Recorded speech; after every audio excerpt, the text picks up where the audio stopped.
ардагерлерге чыккан турбайбы токтомчу? Жок. Жөнүндө өз айтты. Андай токтом жок эч жерде. Биздин аброюбузга абдан шек келип атат балам. Негизи Өлбөгөн төс шыйрабыз калып атат. Ардагерлердин чайканасы кылып ээлеп барат. Анан тала документ жок эчтеке. Аксакалдар айтып атпайбы, туалет болуп калган деп. Жапар өзү айтып атат, туалет болуп калган.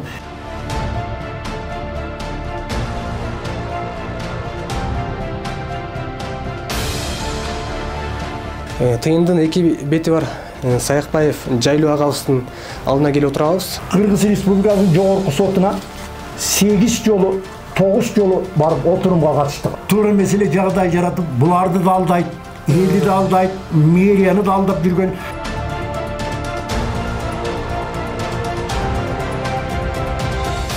Муну онча сумманын баарын расход болуп, мен аялымды дарылаттым. Ал эми сиздин балдарыңыз сотто же милицияда иштейт деген маалымат болуп калды. Ошол тууралуу айтып берсеңиз. 26 оңдогон, мына 26 талашып атыр. Муну ардагерлердин көзүнчө ишке чыгып алып кетип калды. Буга чейин биздин YouTube каналдан Талаш шаарындагы боз үйдө жайгашкан ардагер аксакалдар коомдук бирикмесинин абалы жана талашка түшкөн чайкана тууралуу маалымат чыккан. Коомдук бирикме жеке тараптар аркылуу түзүлүп, 2018-жылы Юстиция министрлигинен каттоодон өткөн.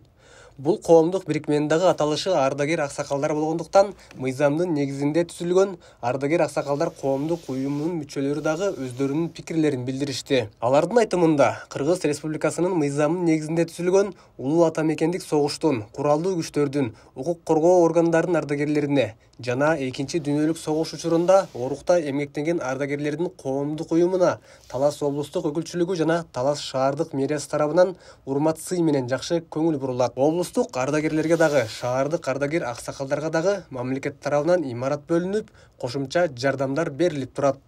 Мен ушу Талас шаарында ардагерлер кеңешинде орун басар жоопту катчы болуп иштейм, эки жумушта. Анан бизге мынакей мен иштеген 12-жылдан бери иштейм. Иштегенден бери мэрия тарабынан, область тарабынан бизге аябай жакшы көңүл бурулат. Мына ушул зданияны бизге берген башоту менен.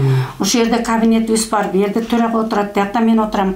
Ушул жерден ардагерлер келет, мына газеталарды окуйт, шахмат ойношот, чогулуш жасайбыз, башка болот. Мэрия чогулуш кылса бизди чакырат. Кызылай коом менен иштешебиз. Мына жерде турат, биздин жанагы жаштар менен зордук зомбулук боюнча иш алып барабыз. Өзүбүздүн аларга акыл насааттарыбызды айтабыз, мектептерге кыдырабыз.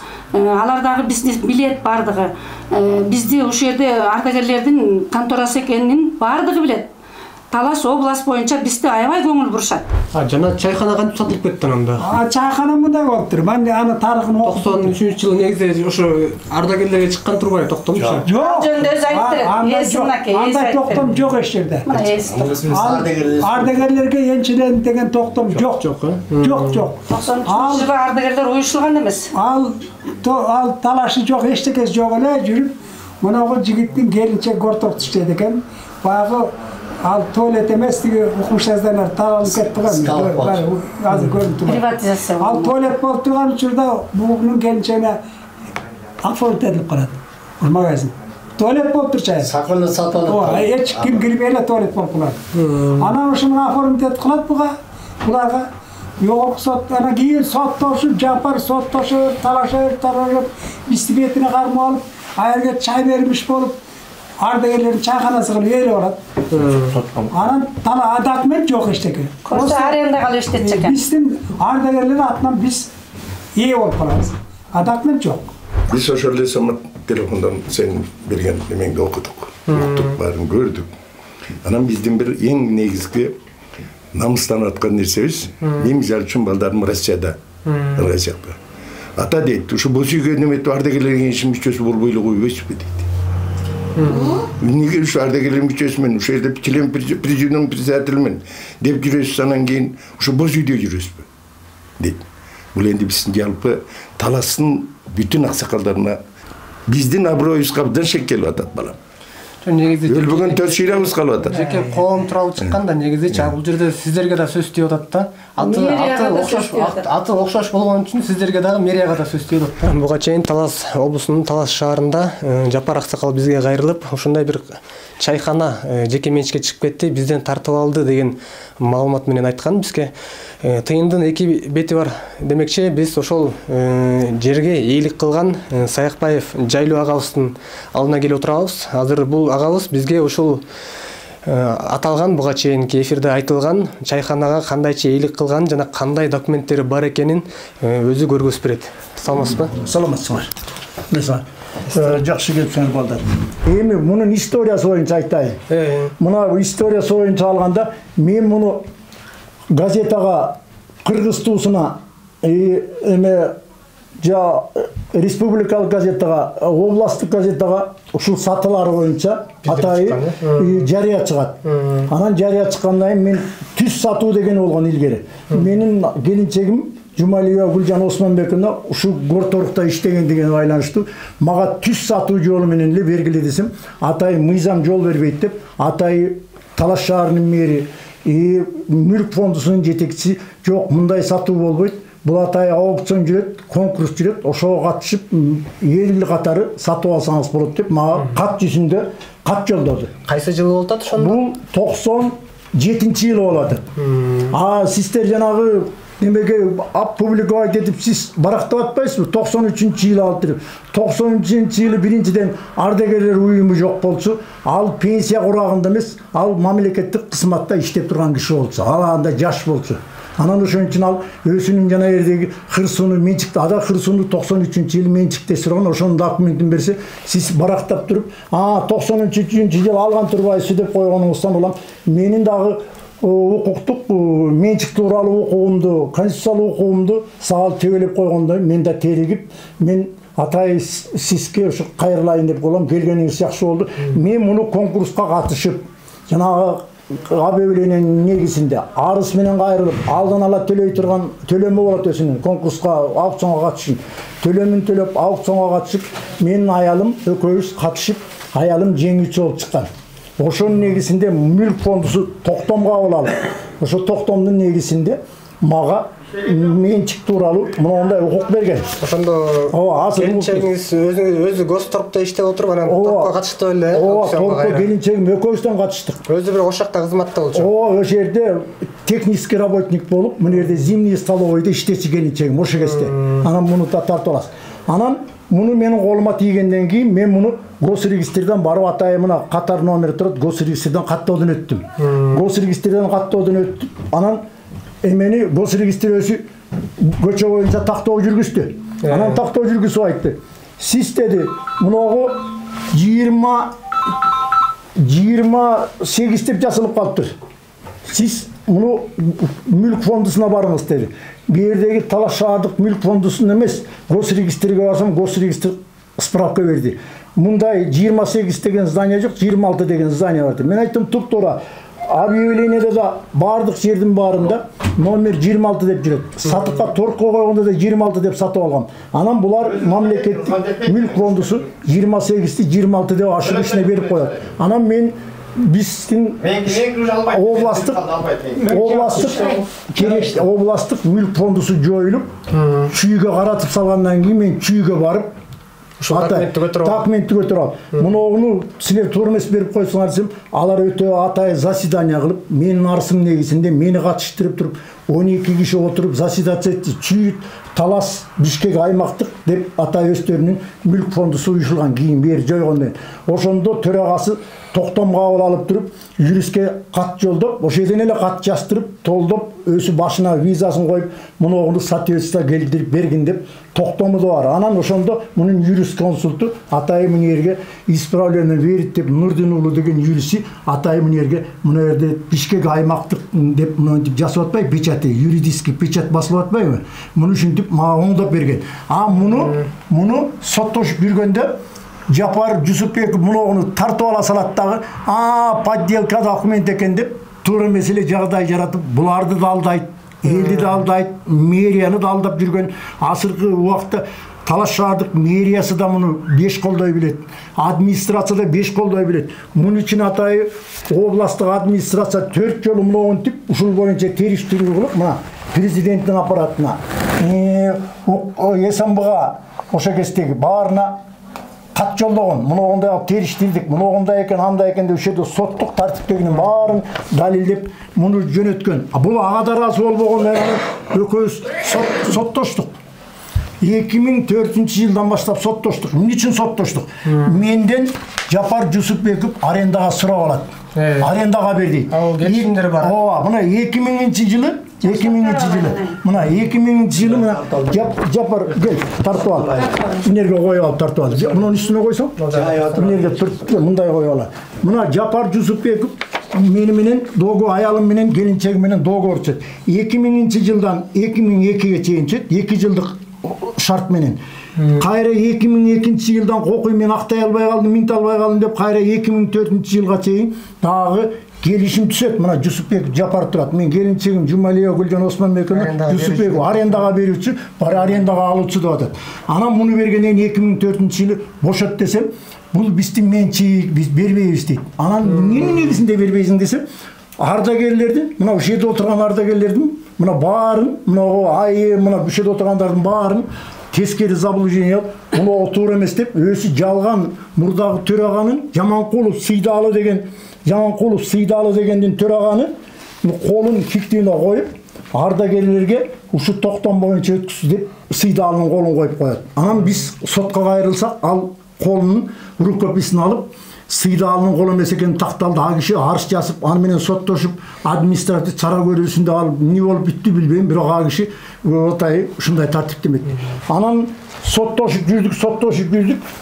Кыргыз Республикасынын жогорку сотуна 8 жолу 9 жолу барып отурумга катыштык. Ар кандай жылдар. Жогорку сотко 9 жолу бардыңыздар. 9 жолу бардык. Жапар менен. Төлкө ошондо Жапар Жусупбеков берет. Ардагерлердин атынан дейт. Бул ардагерлер болсо бирөө да билбейт.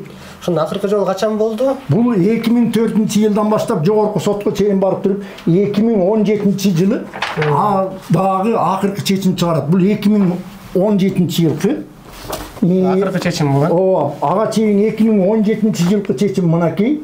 Мына 2008, 2007 мына азыр мен силерге берген көргөзүп берейин. Жогорку сот сизге чечип берип атты. Ооба, бардык шартта жогорку сот мына Жапар Жусупбековдун эмнеде мынтип көргөзүп атат. Мына бул жерде 2007-жыл 16-янда күчүндө калтырылсын дейт. Мында да мен демеме четилет.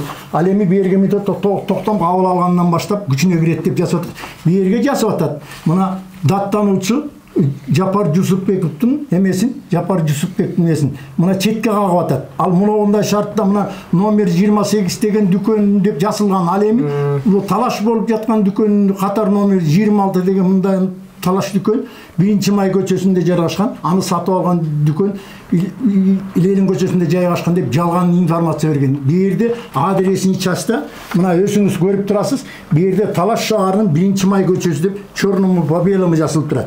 Ал эми мунун 1-май көчөсүндө бир эле горторуктун бир эле зданиясы болгон. Ал эми горторуктун 28 деген магазин болгон эмес. 28 деген магазин ал болгон менен ал совсем Ленин көчөсүндө болгон. Андагы приватизация кылдым. Короче, ал мындай жолдоштор. Муну атай токтом кабыл алынып, пищеторг. Мына пищеторг өзүнчө акционердин обществосу болуп тынчтык деп уюшулат. Муурга токтом кабыл алынып туруп, анан буга Сарногой Чолпон деген жигитти шерге ликвидатор кылып Госимуштан атынан коет. Чолпон Сарногой ушунун негизинде муну жердеги менчикке кирген списоктагы баардык мүлктөрдүн баарын, горторуктун менчигинин баарын бүт приватизация кылат. Мына ушинтип отуруп приватизация кылып отуруп, анан мындан берде көп предприятие, дүкөн сатуучу точкалар көп да берди. Мына мындай точкалар бар. Анан ошонун ичинде менин магазин номер 26-ны торгко коет. Мына ушунун список негизинде ошо торко коет. Мына көрдүңүзбү, бу жерде канча деген дүкөндөрдүн баары бүт менчикке өтүлөт. Мына көрдүңүзбү, мондай документтердин негизинде бүт ушунда эмне жадегенде трансформаторго чейин, столго чейин бүт торко коюлуп, мамлекеттин каршысынан кутулат дагы. Муну бүткөндөн кийин муну атай мунун жаап бүт баарын сатып бүтөт. Анан мунун сатылышында да бир эле единственный эле менин магазиним сатылбай калат. Себеби ушунчалык таланып, тононуп, айнектери да жок болот. Муногу аксакалдар айтып атпайбы, туалет болуп калган деп. Жапар өзү да айтып атат, туалет болуп калган. Мен ошонун ичин тазалап, скалап болду. Анан ошону 97-98 жылдары эле. 98-жылы мага менчик өттү да. Мен 99-жылы тазалап иштеттим өзүм. 2000-жылга чейин иштетип турдум. Анан 2000-жылы Жапар Жусупбекке арендага бердим. Анан о жанагы иш ошондон улам, анан бул муну алып туруп, ошол жерге иштетип, ардагерлердин баарын чогултуп, тамак уюштуруп берип турду. Мен айттым, рас арендага алгандан кийин өзүңүз билесиз. Себеби дегенде договордо көргөзүлгөндөгүдөй, семете берсе, бүт ардагерлер чогултат, буларга жалган эле немелерди айта берет. Анан булардын баарын будараш дейт, асылкы сиз будараш деткендей кылып, булар да будараш дейт. Булар 60-70 киши болот. Анан буларга чай уюштуруп берет. Анан вывеска илип алат. Талаш шаардык ардагерлердин ашканасы деп бетине вывеска жазып атат. Анан муну эмне деп жазып алдым? Эми мен иштетип аткандай, мен өзүм билгендей жазып койдум, эчтеке болбойт деп. Мен правоустанавливающий документ турса, мен аны эмне кылам, болуптур дедим. Анан ошентип отуруп, соттошуп отуруп, 2004-тен 2017 жылга чейин 11 жолу Верховный сотко бардык. Себеби ар кандай жагдай болот дегенде, эмеликти жанагы менчик тууралуу укукту жокко чыгаруу, андан кийин өткүзүлгөн конкурсту аукционду жокко чыгаруу, анан көзөмөл иретинде прокуратурага арызданышат, прокуратура текшерип бер деп алар берет. Бардык инстанция болуп аткан учурда кайсы тарапта болду магазин, чайкана мисалы? Ошол тарапта, мен тарапта болгон менен Жапар Жусупбеков 2008-жылга чейин, 2007-жылга чейин бербей иштетип турду. Ошол жерден пайда таап турду. Анан о бүткөндөн кийин Кыргыз Республикасынын жогорку сотунун чечими чыккандан кийин шаардык сот мажбурлап чыгаруу боюнча атай токтом чечим кабыл алып берди, аныктама чыгарды. Ал чечим чыгаруу боюнча чечим чыккандан кийин дагы чыкпай койгондон кийин кайра сотко кайрылсам, мажбурлап чыгаруу боюнча дагы экинчи жолу чечим чыгарып туруп органдарга тапшырып койду.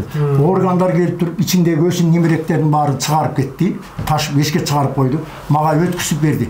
Мага өткүзгөн убакта зданиянын мондай потолок, точно мына сыяктуу потолок болчу ошол кезде. Муну потолокту сыйрып, балгаларын чыгарып алат, ал мындайынан түшүп калат. Эңкейип кирип, эңкейип чыга турган болуп калды. Проводдордун баарын чыгарган, ал үчүн атай муну шаардык ички иштер башкармалыгы мындай эме жүргүзөт, экспертиза жүргүзөт. Мына мынууда бул экспертизанын корутундусу. Мына 2008-жылкы болгон окуя. Кылмыш болгон жердегинин баары минтип жазышат, ушуга көргөзөт.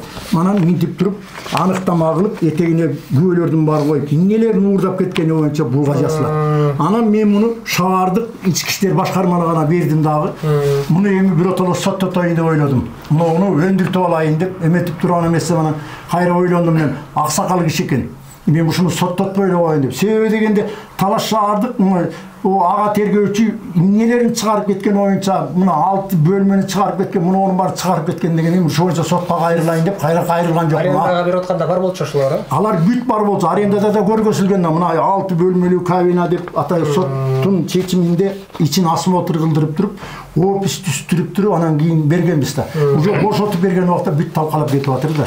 Анан ошентип отуруп, жанагы кайра да кайталап коюн, ошентип бүткөндөн кийин булар ошо 2011-жылы бу жердеги СМБга кайрылышат. СМБ териштирет. Неме, СМБ шаардык бушул, бу жерде СМБ бир эле зданияда болчу азыр. Бусулуп калып турган жаңы зданиясы. Ошол жерге чакырып бергенден кийин бүт бардык документтерин баарын тактап, бүт пополничкан колуна бердим, буга өзүнчө жооп берди. Андан кийин прокуратура, шаардык прокуратурага чакырды, ал жерден бердим. Областтык прокуратурага даттанды, ага бердим. Анан кайра областтык прокуратура териштирип, буга жооп берсе, ал аялдын үстүнөн арызданып, минтип койду, антип койду деп, ал аял киши экен, областық прокурор. Анын үстінен ал аял кишинин үстүнөн Ташкара чыгылып аял киши болуп фамилиясын деле билбейм, аял киши. Ошонун кабинетинде отуруп баласы ошо кезде эме болчу, спикер болчу. Атасы отурду. Ошол жерде бүт ардагерлер отурду. Талас областык ардагерлердин төрагасы отурду. Шаардык төрага отурду. Бүт ошого каалоочулардын баарын бир кабинетке залга толтура алып туруп ошол разборка кылды. Разборка кылып, очный ставка кылып айтты мына. Ошол прокурор келин айтты го. Анан ошондо обл прокурор айтты, тиги баласы спикер болуп атыр, мамлекеттик кызматта иштеп атыр да. Эми ошо атаңыз кары киши экен, ушунду жалган материал топтоп, ушуну эми атаңды тийип эле койбойт белең. Сен ушу бир атаңды тие албасаң, спикер болуп кантип иштеп атсың деп. Анан кийин болбой дагы чакырды. Как раз мэр болуп калганда дагы бир чогулдук. Дагы ош аксакалдар чогулушту. Ушул иш боюнча кайра дагы эми точка коелу, келгиле аксакалдарды табыштырайын силерди деп, областык прокурор аял киши экен, жакшы эстүү киши экен. Ошентип баарыбыз чогулуп деле ал жерден баласы мэр болуп калган экен, баласына айтты. Сен Талаш шаарынын мэри экенсиң деди. Бул Талаш шаарынын мүчөлөрү экен. Сен ушу балаңды тыйып, ушуну туура түшүндүрүп койбойсуң. Баласы эмне дейт? Мен дейт, атам мага тил албайт, мен атам менен бирге отуруп чай ичпейм дейт. Мына азыр жаңы эле бул жооптоо катчысы ардагер айтып атыр го. Мен атам түк менин тилим албайт, мен атам менен тиешем жок. Атам өзүң менен өзүңөр сүйлөшкүлө, мен сүйлөшпөйм деп. Ол аерден муну ардагерлердин көзүнчө эшикке чыгып алып кетип калды. Анан айтты, баары бир бирикпей турбайсыңарбы? Мен силерди жакшы шартка бириктирейин деген, мен өзүңөр билгиле. Андан кийин кайсы болсо президент болуш эле Ак үйгө барат. Ак үйдө таттанып жүрөт, аяктана деп комиссия келет, териштирет. Булардын жана укук коргоо боюнча өздөрүнүн бөлүмдөрү дагы мени чакырат. Ады эле соттун чечимин, ады эле 2 жыл, 4 жылда, 3 жылда, 20 жылдан бери эле ушинтип аброюбузга шек келтирип ушинте берет. Анан эми акыркы жагында айтайын дегеним. Бул ушинтип аброюбузга шек келтирип биздин үйүбүздөгү менчигибиз, укугубузга, граждан укугубузга ушунчалык доо келтирип, мына келинчеги мына жаңы эле ушунун асабынан жаңы эле Бишкектеги кардиологиялык центрге барып, жүрөгүнө эме койдуртуп, жүрөгүнө операция болуп, жаңы эле келди. Мына аябай кыйналып, жүрөгүнө ушунун асабынан мына эметти. Мына мунуго жерде, ошонун көрүнгөн чектери, кардио центрге көрүнгөндөрү бар. Эми бул боюнча мына төлөнгөн акчалары кардио центрде жүрөгүнө операция жасаганы, эмнелер жасаганы, бул история болезни, мына кардио центрдин ичинде мына дискиси ошо кандай болезнь менен ооруганын дискига дагы чыгарып берди. Муну ушинтип, мынагынча сумманын баарын расход болуп, мен аялымды дарылаттым. Ушу Жапар Жусупбековдун асабынан келинчегим ушул кезде оорукчан. Эми мен тийиштүү жерге кайрыламын. Жапар Жусупбековдун мындай аялымдын ден соолугуна залал келтиргендиги үчүн, аялыма жасылган менчигин талашкандыгы үчүн бул боюнча берем. Аны кандай кылып кайрылышты? Мен соттош жүрүп, мен бул юридикалык деле билим алып калдым. Өзүм деле жогорку билимдүүмүн. Өзүм деле эмеде иштегем, мамлекеттик буюмда жетекчиликте кызмат иштегем. Ушундай жалаң мамлекеттик кызмат иштеп жүргөм. Азыр пенсиядамын. Мен буларга мүчө болуп, ардагерлерге мүчө болуп, кошулуп, ушулар менен чай ичип жүргөнүмө быйыл 5-жыл болду. Ушулар менен чай ичип жүрөм. Сиз ардагерлердин арасында экенсиз. Мен ардагерлерге кошулдум. Себеби дегенде магазинимди оңдоп алдым. Азыр столовойум иштеп атат. Анан анда-санда мына даталуу күндөрдө 4-5 бир 10 барып ошол жерге отуруп заказ берип, мен өзүм месебимен ушулар менен чай ичишебиз. Жалган десе, мына айтышсын. Анан андан тышкары өзүм ар бир жанагындай кыргыздын эмеси болгон тушта ардагерлерге мына айым калпайтырбайт мага ошолордун тисмесин берет. Мен ошолорго 3 килодан болобу, 5 килодан болобу этин, кум шекерин, чайын алып туруп, мунун айымдын берген списигине жакыр үй бүлөлөр бар да. Ошолорго мен өзүм колдоо көргөзүп турам. Андан тышкары ушул ардагерлерге күн жылып калган кезде коюмду союп, Бул ардагер менен акылдаштырып, сиз дагы бир жагынан өзүңүздүн вкладыңызды жасаңыз. Мен да өзүм буларды Бешташка алып барып, ушуларды ушинтип 4 жылдан бери колдоп атырмын. Ал эми сиздин балдарыңыз сотто же милицияда иштейт деген маалымат болуп атпады беле? Ошол тууралуу айтып берсеңиз. Ооба, туура. Мен силердин тиги чыгарган эмеңердин баарын толук таанышып көрдүм. Бул минтип атат. Мунун 2 эжеси сотто иштеп атат деп. Менин 3 эле кызым бар, эжем жок. Биз 3 эркек бир тууганбыз. Бала bir erkek balam var, al asır Moskvada иштеп атат. Өзүнүн специалисттиги боюнча ушу азыркы убакта Москвага барып, батайы жолдомо менен барып орношуп, балам Москва. Бир эле балам бар. Менин милицияда иштеген бир туугандарым милицияга да иштеген жок, прокуратурага да иштеген жок, сот тармагында иштеген дагы бир тууганымдын балдары дагы, чоң атамдын балдары дагы андайдан түк укук коргоо правоохранительный органдан ушундай эч жерде мен иштеген балдарым андай жок. Бар мамлекеттик органдарда ушундай жөнөкөй эле, мындай жөнөкөй эле адис болуп, специалист болуп эле иштеп атат. Андай чоң кызматта иштеген биздин бир туугандарым арасынан жок. Жана менин балам, кыздарымдын баары эле турмушта, бирөө библиотекада, бирөө мугалим, жана дагы бирөөсү ушу музей тармагында иштейт. Ушу 3 кызым 3 жерде иштейт. Жалгыз балам бар. Балам азыр ушу кезде Москвага жолдомо менен барып, ушу кезде 1 ай болоюн деп калдым. Москвада жолдомо менен иштеп. Буга чейин иштеген эмес. Атайы эмен утуп алып барып ошо жерде иштеп атыр азыр. Буга чейин балам бир да жерде иштеген жок, окууду жаңы бүтүп келген. Ал эми жана Жапар Жусупбеков айтып атпайбы, сот органдарында баары сатылган, прокуратуранын баары акчалган, минткен, ушуну колдогон дегендин баары бүт жалган да. Мен прокуратура менен сот органдарын ички иштер башкармалыктарын баарын мен сыйлаймын. Анан мындай деп да жатпайбы, эме жолдош Ташиевди, биздин Ташиевди, СМБнын жетекчисин, вице премьерди.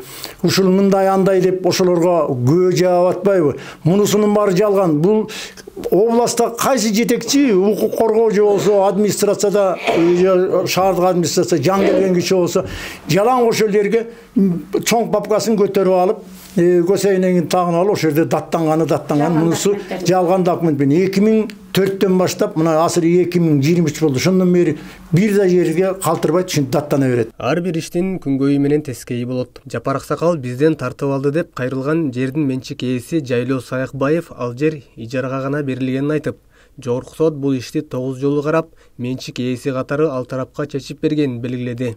Бул сапар биздин редакция араздашкандардын экинчи тарабынын чындыгын чагылдырды.